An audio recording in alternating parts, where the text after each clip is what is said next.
Amigas e amigos do Nocaute, mais uma vez aqui para comentar os fatos agora tão momentosos desses últimos dias.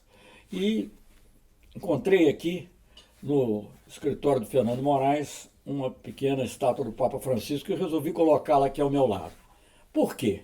Porque nós acabamos de assistir pelas revelações feitas pelo Intercept, algo notável em relação aos mecanismos utilizados para acusação ao presidente Lula. Né?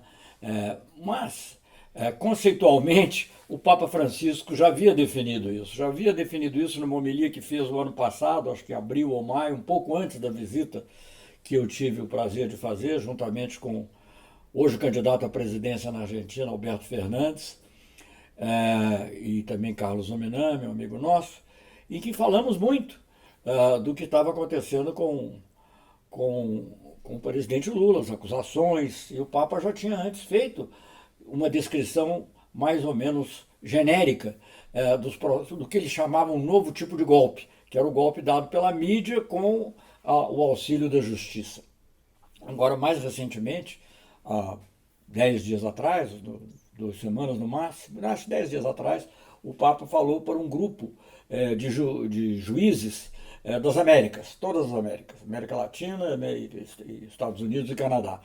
E ele fez um discurso muito importante sobre a justiça, em que ele chama atenção, primeiro, para a importância da justiça social, sublinha isso de maneira muito forte, mas também chama atenção para a manipulação da justiça quando se quer condenar alguém previamente. E ele até utiliza o termo lawfare. Eu achei muito interessante na cobertura amplíssima que os jornais internacionais deram a esses vazamentos, e todos eles, não vamos ter dúvidas, ao contrário da parte da mídia brasileira que coloca ênfase em saber como foram obtidas as informações, ele coloca a ênfase nas dúvidas que as revelações levantam sobre todo um processo político-jurídico que ocorreu no Brasil nos últimos 2, 3 anos. Para citar só um, New York Times. Né? Podia falar do Le Monde, podia falar, enfim, de inúmeros, Le Figaro, que é um jornal até mais conservador na França, mas todos eles, The Guardian, etc. Mas vamos falar o New York Times. E por que o New York Times? Porque o New York Times, de todos os que eu li, foi o único que estabeleceu a ligação entre o que está ocorrendo no Brasil, o que ocorreu no Brasil e que agora essas revelações demonstraram, e aquilo que o Papa Francisco vinha falando, sem naturalmente dar o nome. Né? Temos que lembrar que o Papa Francisco, além de ser o grande líder espiritual, é também um chefe de Estado, então ele tem que ser cuidadoso. Nem todos os chefes de Estado são, mas ele é um chefe de Estado cuidadoso quando se refere a outros países e povos. Mas é interessante ver que o New York Times conseguiu perceber a ligação entre a descrição que o Papa Francisco faz do lawfare, que está nesse discurso que ele fez aos juízes, e essas revelações que ocorreram, e o processo que está por trás do que aconteceu no Brasil ultimamente, inclusive essa coisa absolutamente singular de ter uma coordenação entre o juiz que vai julgar e o promotor que acusa. Né? Enfim, eu não vou entrar nos comentários de detalhes, porque todos têm lido, todos sabem o que é. Agora, chama atenção essa diferença. O New York Times mencionando o contexto da lawfare dentro do que estava em relação ao que estava a notícia do que estava ocorrendo no Brasil. E alguns jornais brasileiros colocando na manchete que vai ser investigada o modo como foi obtida a informação, que é uma coisa totalmente descabida. Né? Como se nós queremos saber que se houve um crime, e o crime maior é o crime de condenar um inocente. A maneira como você condenou o inocente, se alguém obteve as informações sobre isso, é perfeitamente. Eu não sei nem se os meios são legais, se depois terão que ser discutidos, não sabemos ainda, é uma presunção que tenha havido um hacker.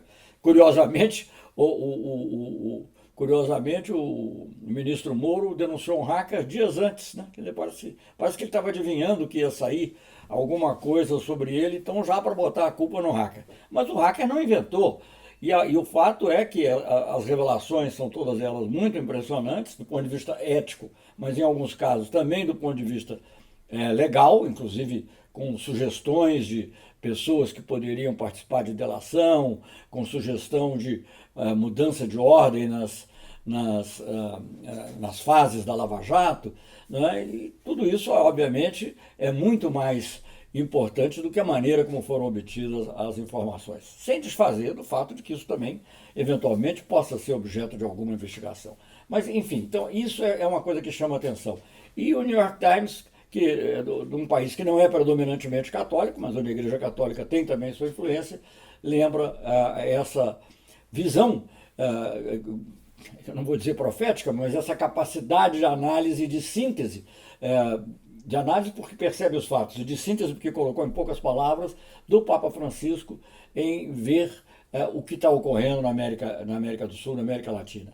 A aliança, muitas vezes, entre partes substanciais da mídia, partes substanciais do judiciário, para obter um resultado político. No caso nosso, o resultado político, evidentemente, principal, era a prisão do presidente Lula e a derrota do PT, como fica claro, inclusive, pelo susto, pelo apavoramento revelado pelos procuradores quando houve a perspectiva de que o ex-presidente Lula pudesse dar uma entrevista um pouco antes da eleição, quando já sabia que não era ele o candidato, mas não se podia conviver sequer com a vitória de um candidato do PT. Eu acho isso tudo muito preocupante do que está acontecendo hoje no Brasil, do que aconteceu.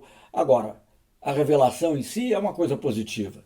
Às vezes é necessário passar por uma crise como essa para que as pessoas percebam, porque tem muitas pessoas que acham que estão defendendo a legalidade e que estão combatendo a corrupção e, na realidade, estão involuntariamente promovendo um outro tipo de corrupção, que é a acusação injusta, a acusação infundada e a acusação infundada com o objetivo político de, inclusive, desfazer a justiça social. Esse é o momento que nós estamos vivendo hoje.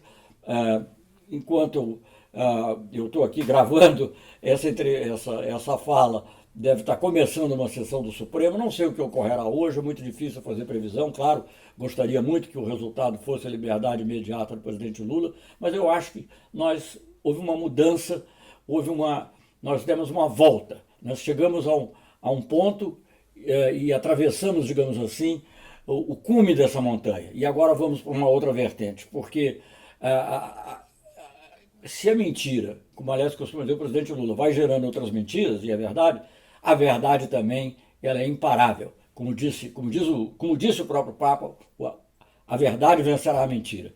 Então, estamos tendo, graças ao Intercept, graças ao jornalismo praticado por esse Glenn Greenwald, né, que é uma pessoa de grande credibilidade jornalística, porque senão não teria publicado revelações que jamais foram desmentidas também, como as do Snowden.